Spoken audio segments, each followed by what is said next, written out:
Such is the nature of life that all it asks and all it wants is the opportunity to appear. You are that opportunity, and so am I. This is the essential truth of our being, and it is wonderful, and so are you, and so it is. So we've been starting our services, our celebrations in the Atlanta Midtown Center and in the Atlanta churches overall for about 40 years now, maybe 50, I can't remember how many it's been, with that phrase. So I want to welcome you all to this wonderful opportunity today to celebrate life, to celebrate your life, and to find some greater opportunities and ideas perhaps for living well in these troubled times. Our theme is facing your fear, and we've been facing it all month.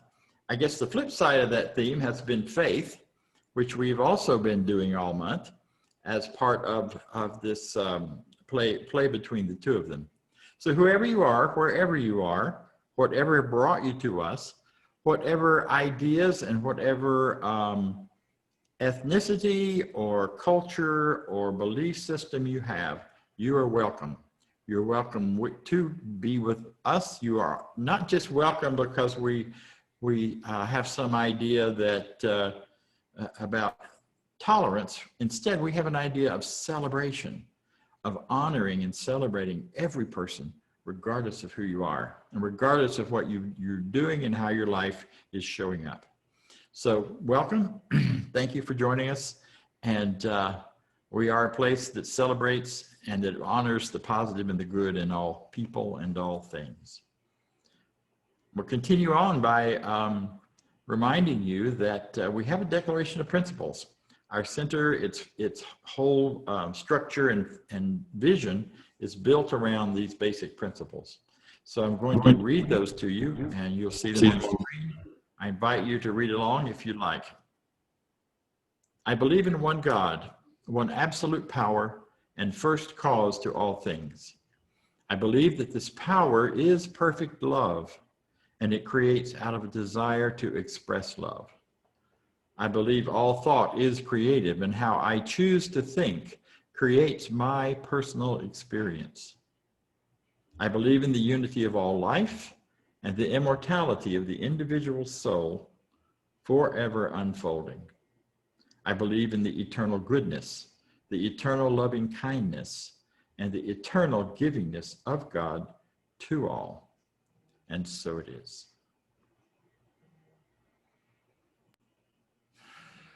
And now each week we have a wonderful opening period of time with our practitioners are those who are well trained in this teaching.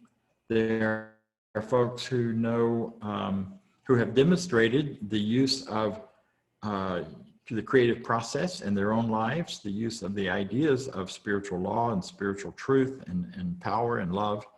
And they've also demonstrated that they can use that in working with other people and helping you find greater truth and greater goodness and greater freedom.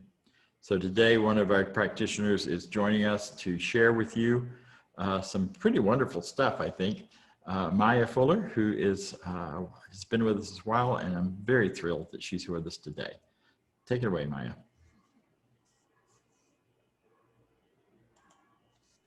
Good morning, everyone. Thank you for inviting me to speak again today. Yeah, so I'm going to be talking about just what you said. I'm going to share a story about how I've used this truth to overcome fear. As we might all know, the theme for this month is facing the fear, and the topic for today is just do it.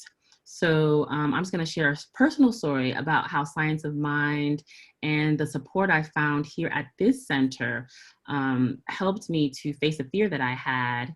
And then we're going to end with a treatment for facing our fear, spoken in the voice by, spoken by our founder, Ernest Holmes. So, okay, so as I shared last time I spoke here, I am a great lover of enjoying this teaching through working through with manifestations. So I just love the whole having fun with manifesting and demonstrating. I love that we can just have fun with manifesting and demonstrating the desires of our hearts. And one of the most magnificent things I've experienced in this regard has been the demonstration of a piece of property on a rather secluded island in the Bahamas. And the name of that island is Exuma. So I demonstrated this piece of property. So the story behind that is that basically one day in the olden days when HGTV first came out, and they they had been out for a while, the television channel, and they had the first episode of House Hunters International.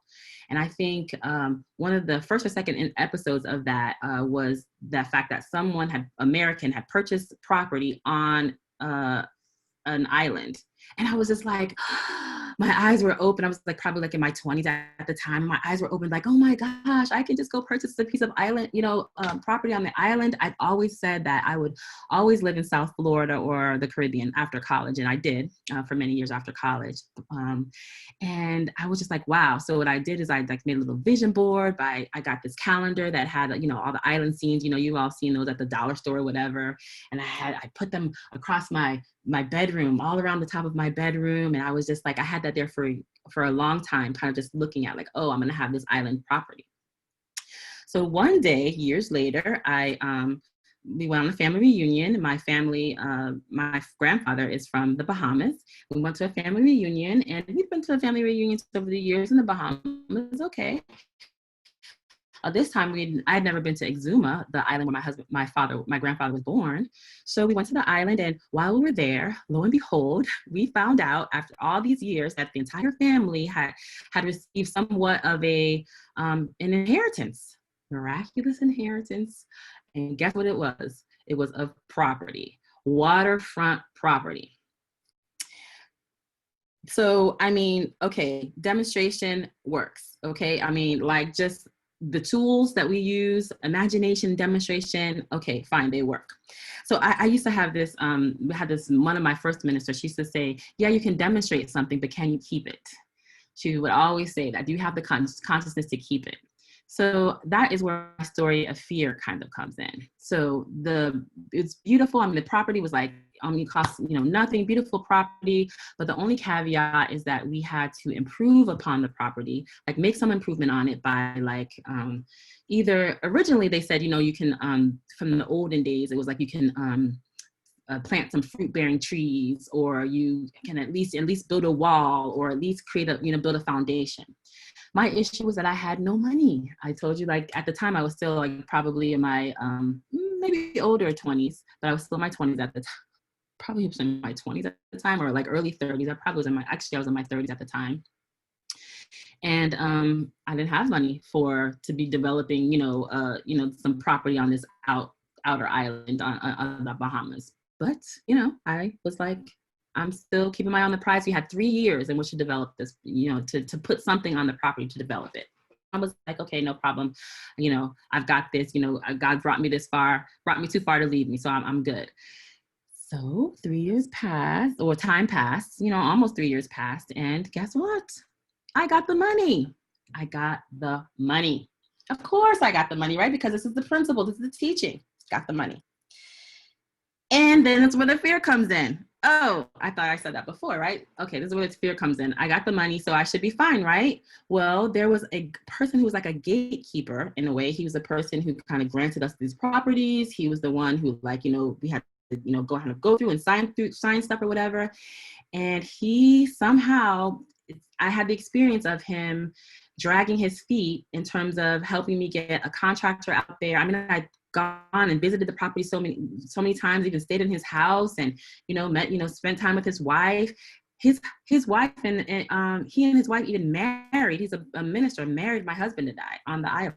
So a relationship with him. But for some reason, when it came to getting the contractor out there, getting the tractor out there, nothing happened. 3 years passed from then, another 3 years. Now, the paperwork said that we had 3 years to improve the property. And during that time, you can imagine how my anxiety and fear started to build. That is where this community comes in. I was at my wonderful discussion group. Plug for the discussion group. That's at 10 a.m. in the morning, right here on Zoom. And two men from the center, Walter and Bob Townsend, we were talking, I was sharing with them about how I was like getting rid of this fear. I was like, I've had this fear, I've had it with this fear. This is not based on the principles, the idea that someone or something can take something away from me. I am just working on facing these fears. So Bob was like, if you're really facing these fears, I encourage you to go to Bahamas and make it happen. What is the topic for today? Just do it. Bob Townsend said, just do it. And I was like, but my husband is not in the country. He can't go with me. I would have to go by myself. But I don't know anybody else on the island. Where will I stay if I don't stay with this man? But he knows everyone on the island. The island is like literally so small, you can drive it in an hour. I'm like, he knows everyone. How can I get past this gatekeeper? Bob was like, just practice active faith and go do it. It took me a couple of weeks to like build up the courage to actually like do that. I was trying to get my husband to go with me, but you know how spirit works. Spirit is like, okay, listen, you have the issue, you have the fear, you have to face it by yourself. And so that's what ended up happening. I got on the plane, I went over there, and sure enough, this guy knows everybody on the island. I get there though, and I say, I found somebody on like an Airbnb, and I was like, well, these people look like they're Westerners, like they look like they might be American or English, English people. I'm like, I'm just gonna try and stay with them because I want a very comfortable place to live or whatever. I went there. And these people, they were American, they were expats like me, right? Because remember, these guys are from the man, the gatekeeper is from the island. And so sometimes people can have this like insider, outsider kind of thing. And I felt like that might've been happening. So I was like, I want to stay with another expat. So I want to stay with the expats who made their career in building and real estate in America and had purchased their property when I got there, I found out they had purchased their property in Bahamas. And when I got there, I found out that they know builders. Oh, let's go across the street. So this guy right here is a builder over there. And within 2 days, I had improved upon the property. The tractors were there. The land was cleared off within the second day of my getting there. The tractors, I contracted with the tractors by going just on faith, by demonstrating faith, by saying, even though I had fear, because sometimes we will have fear. Sometimes we will have fear, but by saying, I'm going to face this fear, I'm going to work with this fear, I'm going to speak to other people about this, I'm going to bring this to my spiritual center and follow the advice, that my heart is saying, listen to this advice and follow it. And I just stepped out on faith, went there blindly, and my dreams are all the closer to coming true. So, like I said, this is really a tribute to the fact that no matter how long I was raised in this teaching, born in this teaching, no matter how long you might have been in this teaching, sometimes, these ideas of fears kind of come up, but it's our responsibility to use the principles to face them and to change them. And then what will happen is when we change ourselves on the inside, be willing to just do it, face the fear and just do it, then the outside will change. So enough from me. As I said, we are going to close out this little section of my anecdotal story, along with my plug for not only joining the discussion group, but also Reverend Bob is doing a class on the mental equivalent that starts this week, or unless it started last week, on the mental equivalent, where we will be practicing, or you all in that class will be practicing, I'm sure, manifestation and demonstration. So you can manifest and demonstrate your magnificent piece of property or love or whatever it is that you're looking for through using these principles. So let's now move to this treatment by Ernest Holmes. Perfect love casts out fear.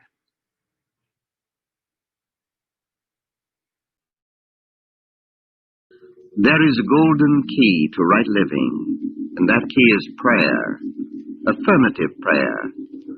For prayer is our direct line of communion with God. Through affirmative prayer, we learn to clear the mind of negative thoughts, of doubts and fears. And this we must do if we are to become aware of the presence of God within and around us. Let us then take as our prayer for today's meditation this thought: perfect love casts out fear. And let us join in affirming God's presence here and now. Let us shut every other thought out of the mind, all the distractions of the moment, as we listen confidently, peacefully, and quietly. I know there is a power greater than I am. I know there is a love which casts out all fear. I know there is a faith which can overcome obstruction. I am now entering into this love. I am now using this faith. I now have complete confidence in God, the living, loving Spirit. I believe that the Spirit within me, which is God, makes perfect and happy the way before me. I enter into conscious union with everything that lives. I commune with the Spirit in all people and in all things. I feel an intimate relationship to the presence and the power which controls everything. I put my whole trust in God. I know that the Spirit will gently lead me and wisely counsel me. I know that the love which is around everything flows through me to everyone. And with it, there goes a confidence, a sense of joy and freedom, an enthusiasm for life, a zest for living. For all thy ways are ways of blessedness, and all thy paths are peace. There's a power for good in the universe, and you can use it.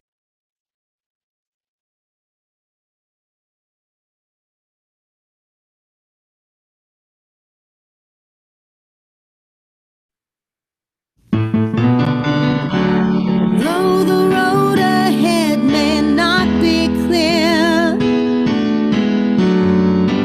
the God that lives inside will always be right here. And I will follow wherever it leads. A simple faith is all I need. And I can conquer any fear when I let my own light shine. I can go for what I want when I remember I'm divine.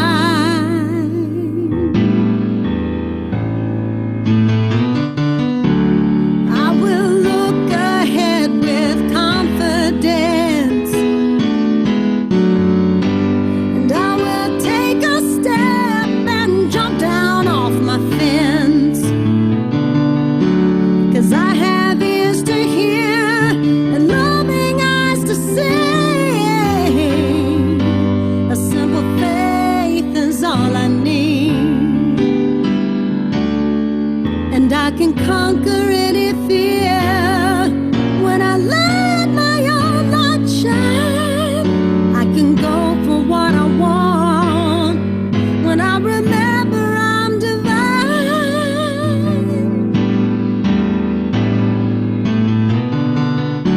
So I will meet what each tomorrow brings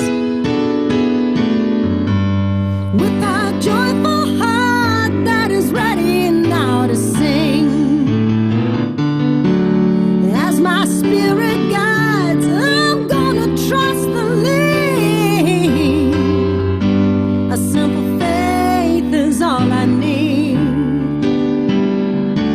A simple faith is all I need.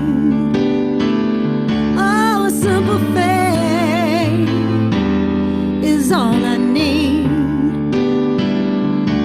A simple faith is all I need.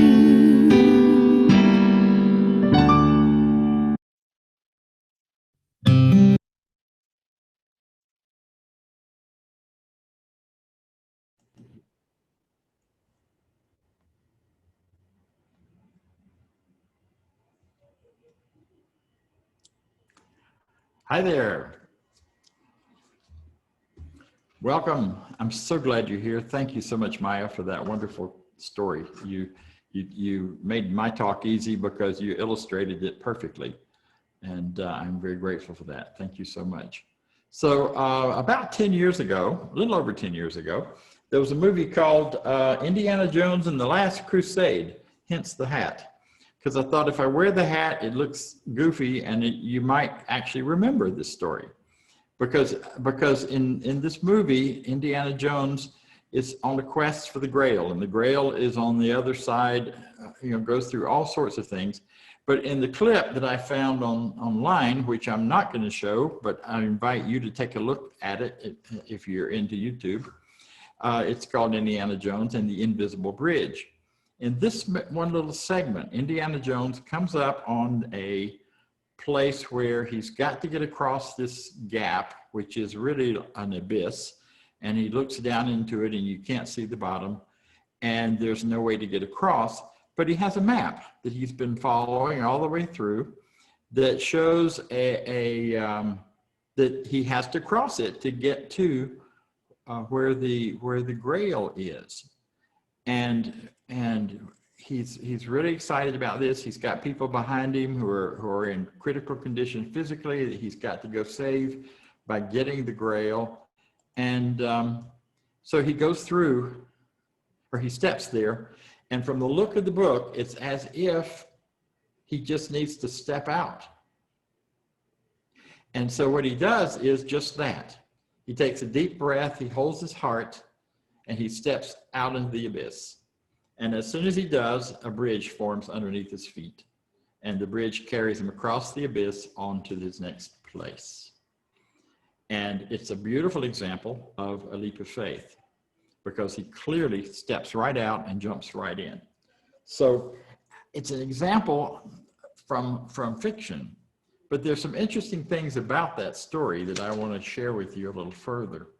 Because if you only looked at that clip, you would have the idea that he faced this impossible fear of death and just stepped out.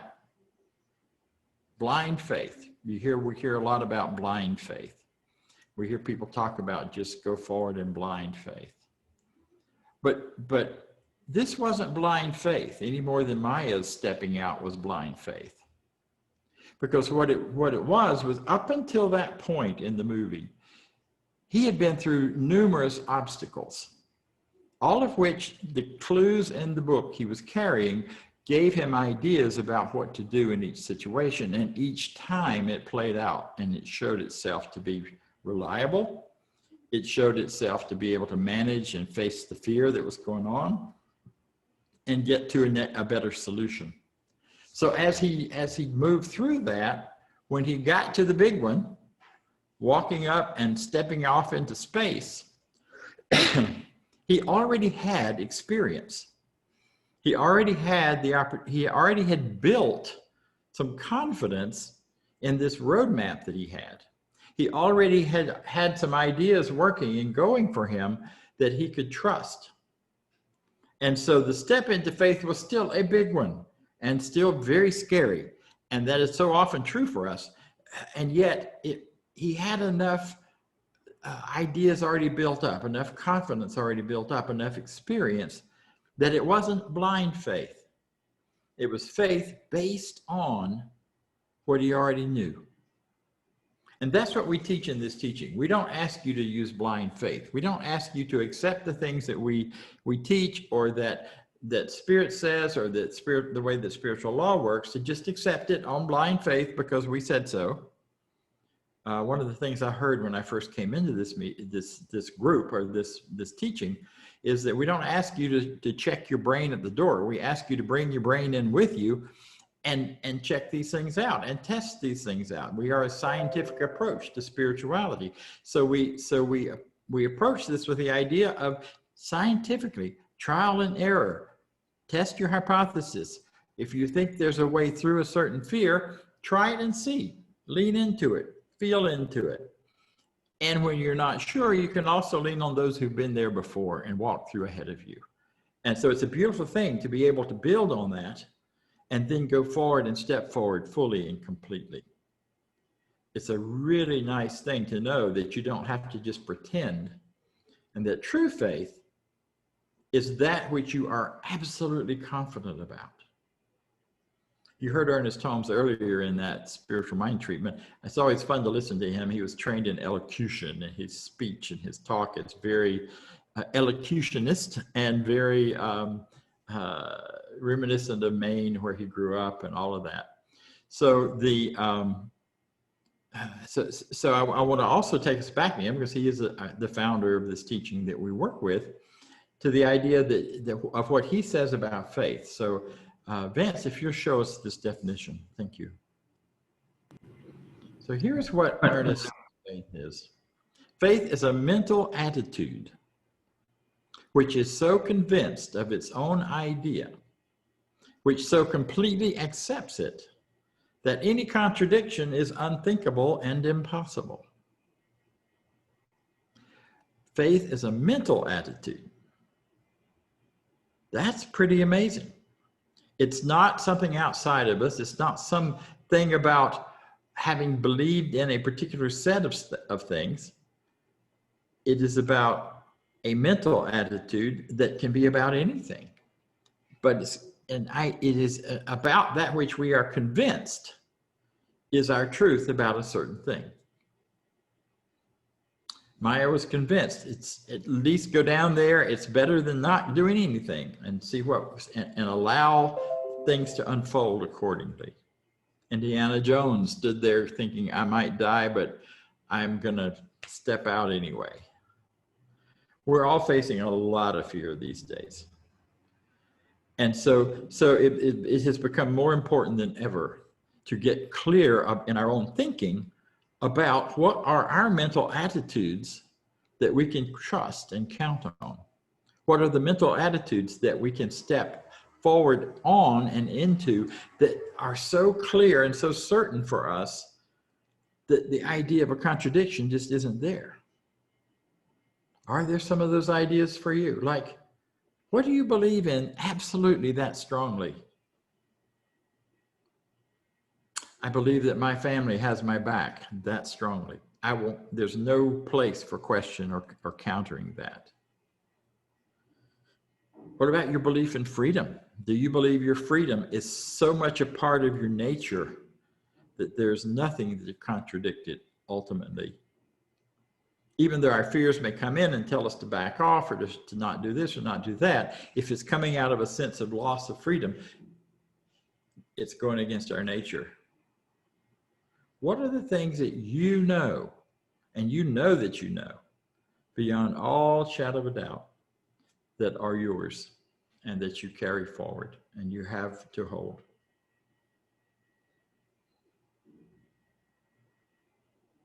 You see, the laws of cause and effect, which is the law of consciousness, compels experience, which is the creative process of, by changing my mind, I plant a seed into consciousness, which grows in the soil, which produces an experience. Those truths have not been changed by COVID. They have not been changed by all of the chaos going on in our culture right now, while our world is righting itself in this struggle to honor and recognize everyone, not just certain groups of people. They did not go on hiatus or vacation. There's another place where Ernest Holmes says, if you abandon these beliefs or your beliefs in a time of troubles, you never believed them to start with. So it's really important now more than ever before that we spend some time thinking about, what do I really put my mind, my heart, what am I willing to step off into the abyss for, that I believe in so strongly, I'd just step out there? That's an important question. It's a good question. The title of today's talk is Just Do It. One of the ways to know where your faith is by what you do. Just do it. Now, the origin of that phrase, of course, is Nike. It doesn't come from a very pleasant background, because it started with a gentleman who was about to be executed, and they were mamby-pamming it around and asking what his last words were, and he says, "Just do it." And the person who developed the slogan happened to hear that, and he's written about later how that impacted him. So we all have these things going on with us where we just need to do it. We need to stop talking about it and start to do it, because when you start to do it, you'll find out, do I really believe it? Do I have the faith to do it? I made the decision to come to Mexico. I'm still here. I stayed a week longer. I'm going home this week. But I did that because I needed to get out. I needed to know that I still had some freedom of movement, and that I wasn't just sitting in my house waiting for whatever was coming that somebody else was going to be in charge of. I picked the place that was one of the safest on this hemisphere, on this half of the country, of the world, actually. And I picked a place that I knew I could get to quickly, so I had minimum risk on airlines, and I just had this intuitive knowing that I knew that this would be perfectly safe for me. And so I've been here now for a while, and I'm loving it, and it's comfortable, and it's slow. It's quieter. Ah, yes, it is everything kind of slowed down and taking it easy, which my inner world needs sometimes, because I get so moving so fast and doing this and running to the next thing. So again, I'm not recommending everybody go hop on a plane somewhere, and I'm sure not recommending that you go take risks. But I am thinking and saying that what is important and what really matters at this point is that we do those things which our insides tell us is okay and right, and where our faith tells us nothing can contradict or counter it. Whether that's standing up for a cause in this country, is whether it's standing behind your political candidate, whether it's marching for one cause or another, wherever you feel your faith, your heart, your life is being pulled to expressing a greater sense of who you are. Now, you know I can't get through a talk without quoting Kennedy Schultz, because he was my teacher and one of my first and most formative teacher in this teaching. And one of the things he said is that if you find yourself struggling about what to do now or what to do next, or where you are in your what I should be and how I should be growing and expressing, he said, take a look on the big pile of discarded ideas that we all have in our background. Because quite often, your best idea for right now is sitting in that stack.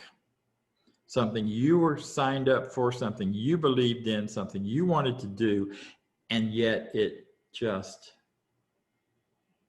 got set aside. Travel and learning from people in other cultures and countries has always been a really important part of my spiritual growth. And I've been doing that here. I've had the chance here to see how it looks and how it feels.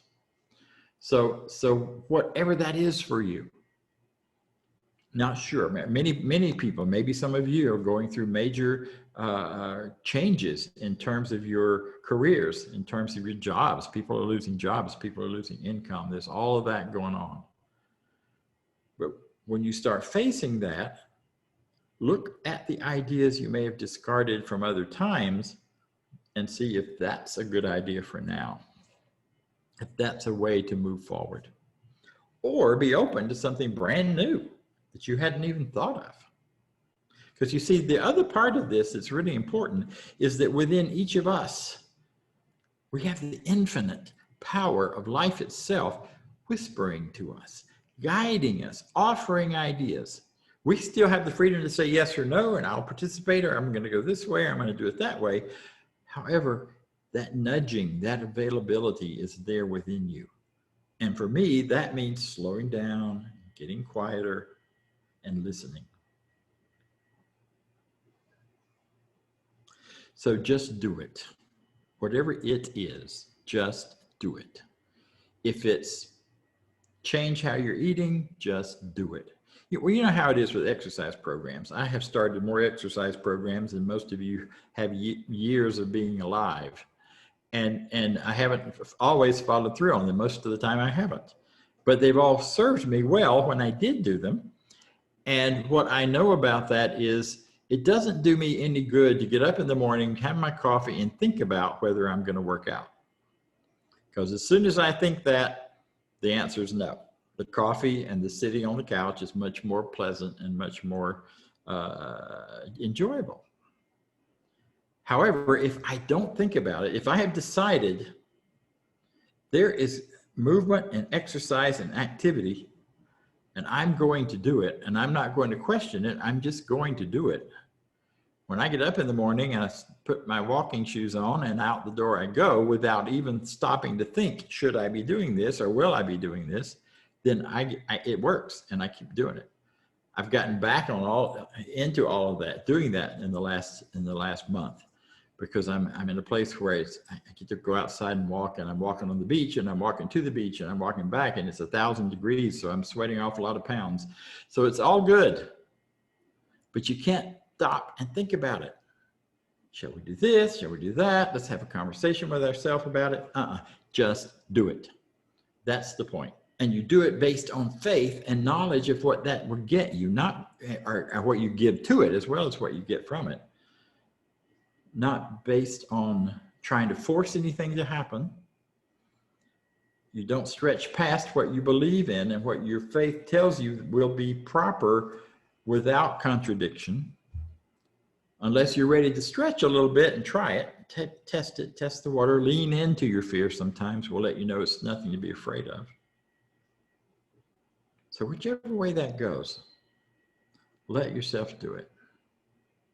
So as we move now into our quieter time, into a bit of, I always like to do a bit of meditation at the end and a treatment. But today I want that to be done musically. So I want to invite you to simply let these ideas and stories you've been hearing settle in and listen to my treatment for you now.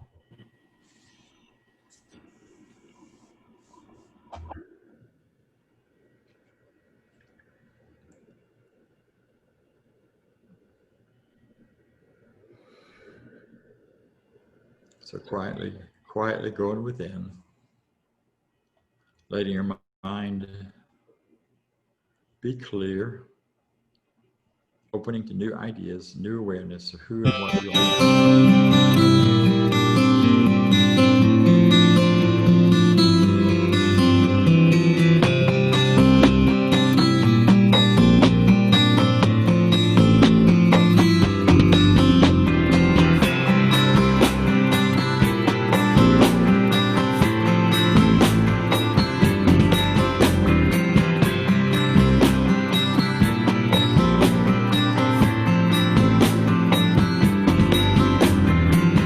You will do amazing things with the choice each new day brings. And with every step you take, bless the progress that you make.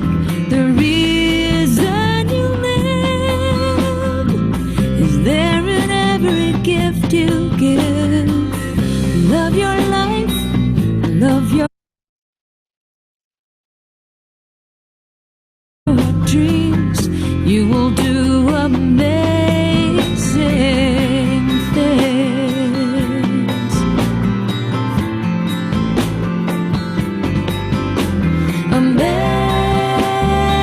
Amazing, amazing. You will do amazing things.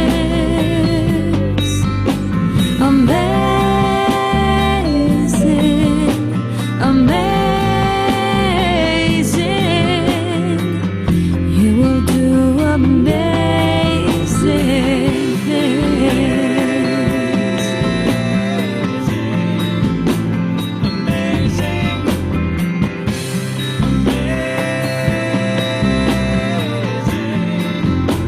Amazing. All the places you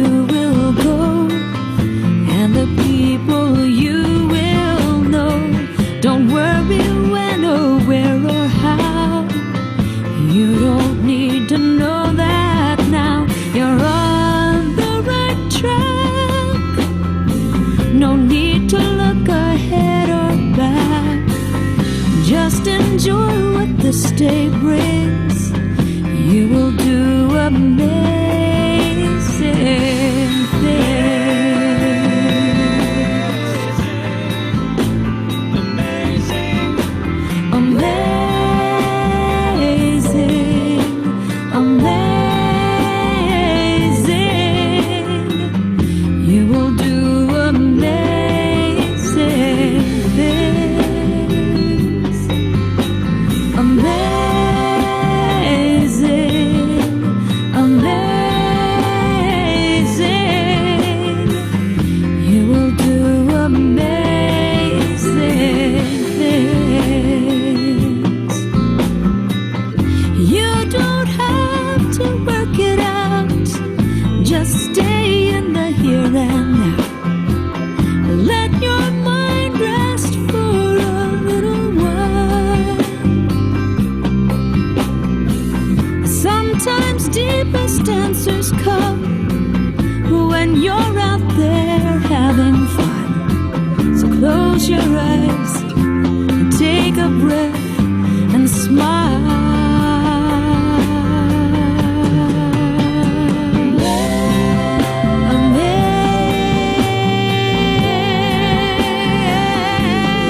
Amazing, you will do amazing things. Amazing, amazing. You will do amazing things.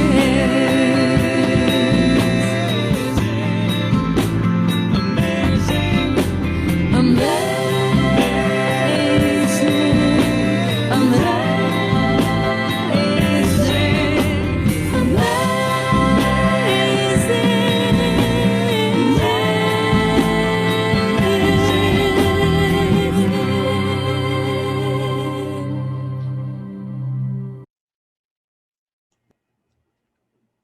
So when you come to the end of the light that you have known and step out into the darkness,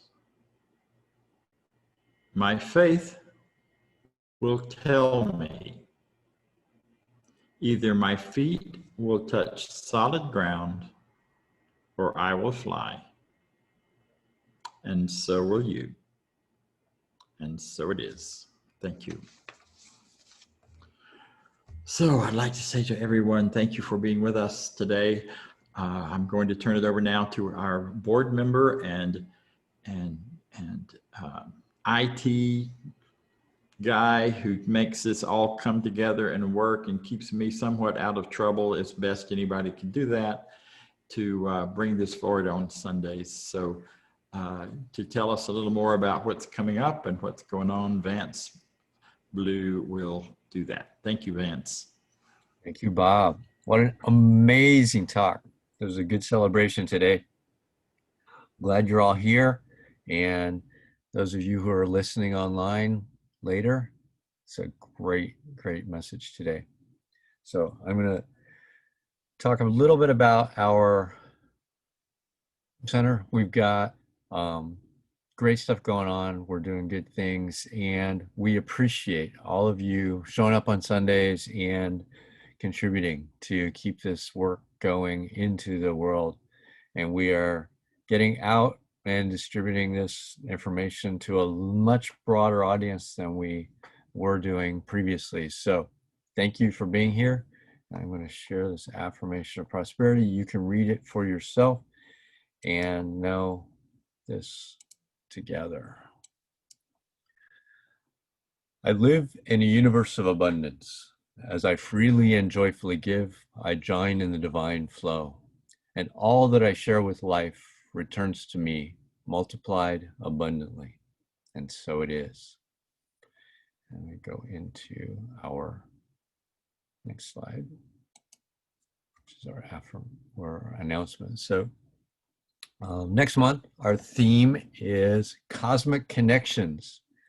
And next Sunday, Dr. Bob is going to talk about Just Like Me. It should be interesting because we are not alike. It looks like so. It's going to be an interesting talk. Tuesday afternoons, you've got the opportunity to get a midweek kind of uplift bump spiritual support. Tuesday afternoons from 12 to 12:30. It's the same ID that you got on here. It's on the website. It's on the Facebook, and that is there. And as Maya mentioned, Sunday morning, the discussion group, we're going through the Science of Mind textbook. And in the textbook, which is the foundation of what we talk about, is a guide to go through. One day at a time, you go through the whole book in 1 year. And I've done that several times, and it's a great way to learn and then come together and have a discussion about that. So that's at 10 a.m., same link. You go into a little breakout room for that, which is awesome. And we have amazing practitioners. They've all pretty much put their contact information in the chat, and you can find them on the website, cslmidtown.org. Under the home, there's a place, and you can go either connect with somebody or fill out an online prayer treatment request, and somebody will do prayer treatment for you. So we've got all of that going on. I'd like to thank all of our volunteers who do amazing work, and all of our board members. We had a board meeting this past week, and it was really good, and we're doing well, continuing to move forward through this environment that we're in and making decisions that we need to keep the center going. So that's all good stuff. So I'm going to turn it back to Bob. Okay, well, so just a couple of more things to add to that. Next Sunday is the first Sunday of the month. So we'll be celebrating October birthdays, and I apologize if you said that, Vance. Just hear it twice. Maybe we'll all remember it. And we'll be celebrating your birthday if you're an October birthday, and we will also have some time following the celebration for our virtual coffee. We'll stick around and have coffee and conversation about whatever you want to talk about. And if you don't come up with something, I'll have some questions in mind to perhaps stir you up a bit to have a little more interaction. We're really looking for ways to provide that kind of connection during this time where we can, as a community, come together on Zoom and in whatever ways make the most sense. So if you have thoughts of things you'd like to see us do, please let me know. You can get to me on the website. Dr. Bob Deen at cslmidtown.org is the best way to reach me. And we'll add them into the pot and take a look and see what makes sense. So thank you all. And thank you all for being here for this wonderful time. We are going to close a bit early today, so enjoy your extra coffee time. And here is our affirmation for life that we leave. Thank you, Paul Gagne. I understand he wrote this, and I'm always grateful to him for the wonderful work he did here. I leave this place now knowing something better than I knew before. I go forth into the world with a heart full of love and a mind full of good sense. I look at the world in a greater way, knowing that I have within me everything I need to create the life I desire. I give thanks for this understanding, and I am grateful for the spirit of life that lives through me, and so it is. Thank you. Have a wonderful day.